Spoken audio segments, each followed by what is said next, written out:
Alors, nous recevons le candidat du Parti québécois dans Rouyn-Noranda-Témiscamingue, M. Gilles Chapado. Bonjour. Oui, bonjour. Vous en êtes à votre troisième campagne électorale. Vous avez été député de 2012 à 2014. Effectivement. Mais le but de l'entrevue, c'est de vous connaître un peu plus sur une base personnelle. Alors, on va commencer par le début. Vous êtes originaire de quel endroit? Je suis originaire de la Côte-Nord. Évidemment, je suis parti de la Côte-Nord dans les années 80, au moment où la mine Iron Ore là, avait fermé. Alors moi, je suis parti de cette île pour aller rester à Chicoutimi.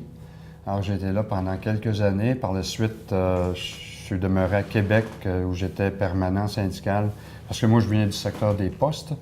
Alors j'étais permanent syndical à Québec. Je suis déménagé par la suite à Gatineau, Ottawa et en 98, faire le grand saut à l'international, aller travailler au Panama.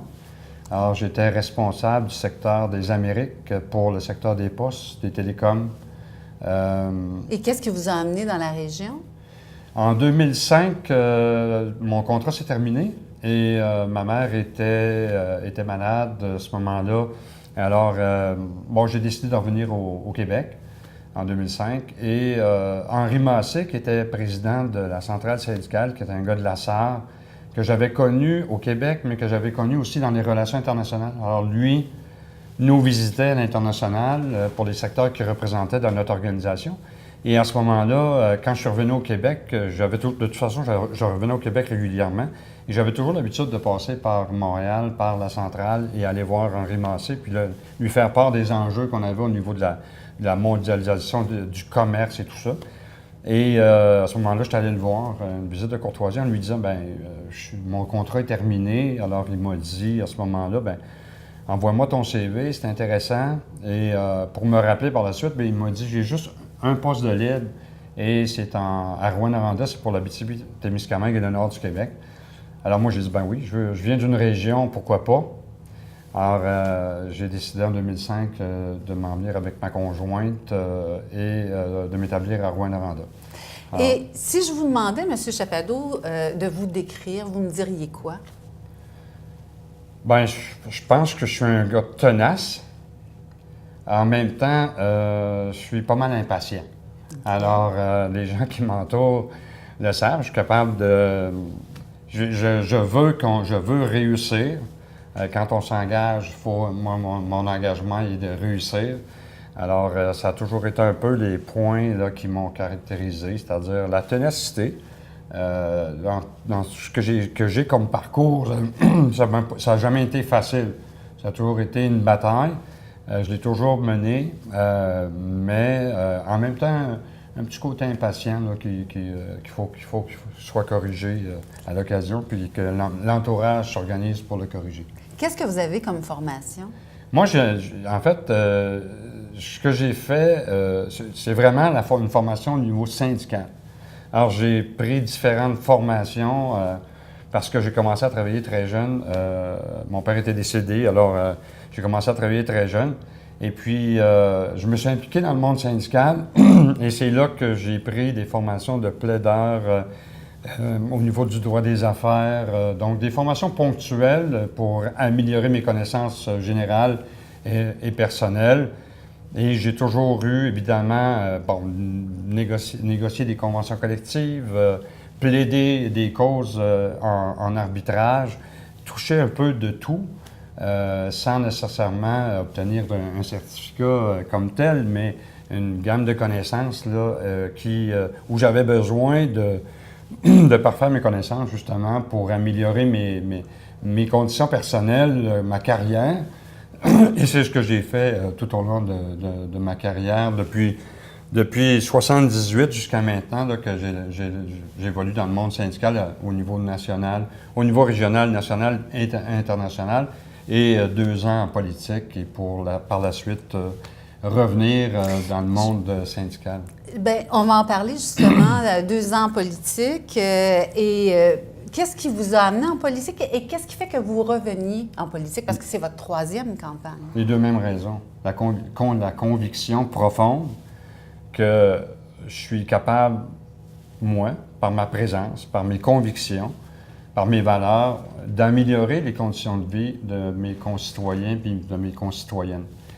En fait, c'est ce que j'ai fait. C'est un peu une extension de ce que j'ai fait durant ma carrière au niveau syndical. Quand on est au niveau syndical, on est là pour améliorer les conditions de vie des travailleurs et travailleuses et de leur famille. Alors moi, je voulais étendre ça, je voulais couvrir plus large et redonner à ma communauté d'accueil, dans le fond, parce que c'est un peu ça. Hein. Et en 2012, c'est ce qui m'a amené à me lancer en politique, à la demande de Mme Marois, d'ailleurs, pour qui j'ai beaucoup d'admiration, à la demande de Mme Marois, qui m'avait rencontré à quelques reprises. Puis on avait eu des échanges assez corsés lors de nos rencontres. Je défendais le point de vue des travailleurs, en fait. Hein. OK. Alors, elle m'avait téléphoné, à ma grande surprise, je m'en souviendrai toute ma vie, elle m'a téléphoné pour me dire, écoute, j'aimerais ça te rencontrer, je veux que tu sois mon candidat. Parce que si tu défends ta région, ton secteur, comme tu as défendu les travailleurs devant moi, là, les gens sont en voiture. Alors, je t'invite à venir te joindre dans la formation politique. Et j'étais arrivé dans son bureau avec une série de demandes, une série de dossiers sur lesquels je me disais, je ne peux pas aller en politique, Mme Marois, si on ne partage pas les mêmes valeurs. Alors, ça là-dessus, sur ces dossiers-là qui sont essentiels aux gens que je représente, est-ce qu'on est capable est-ce qu'on est à l'aise ensemble de travailler sur ces dossiers-là? Et c'était des améliorations du Code du travail, c'était des choses qui concernaient le monde davantage, le monde du travail. Et elle m'avait dit, je pense que oui. Je pense que oui. Et on va tenir compte de tes préoccupations tout au long de notre mandat. Et c'est ce qui s'est passé. Alors, c'est ce qui m'avait amené en politique. Et c'est Mme Marois qui est vraiment venue me chercher. Et là, bon, 2 ans au pouvoir, défaite en 2014. C'est sûrement pas facile de vivre une défaite. Qu'est-ce qui fait qu'on se dit, bien, j'y retourne? C'est pas facile de vivre une défaite. Et tu as l'impression, il y a une drôle d'impression, un sentiment que tu dois laisser aller les choses parce que tu n'as pas le choix.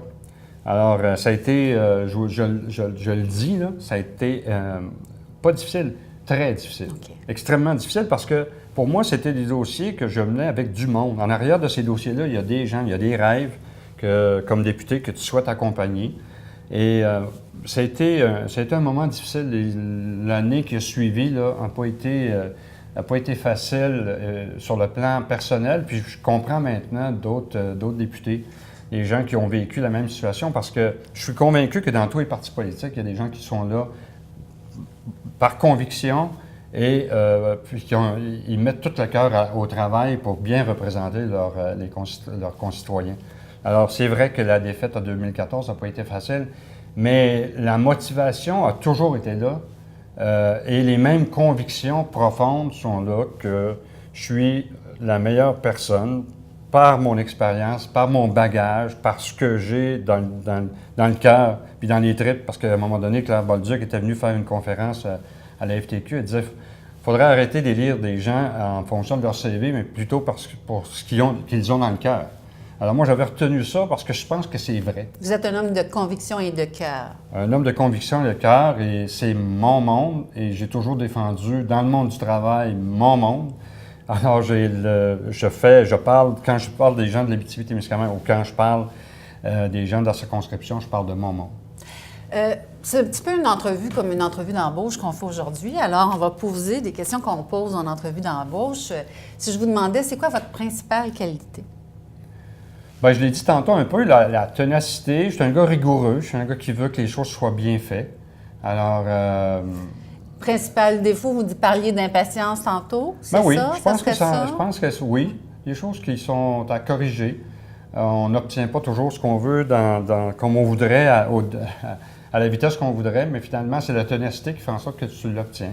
Alors, c'est un défaut, peut-être l'impatience, effectivement. Et là, vos champs d'intérêt, il y a bien sûr le monde syndical, vous y avez œuvré pendant des années, le droit des travailleurs, travailleuses. Et quels sont vos autres champs d'intérêt dans la vie?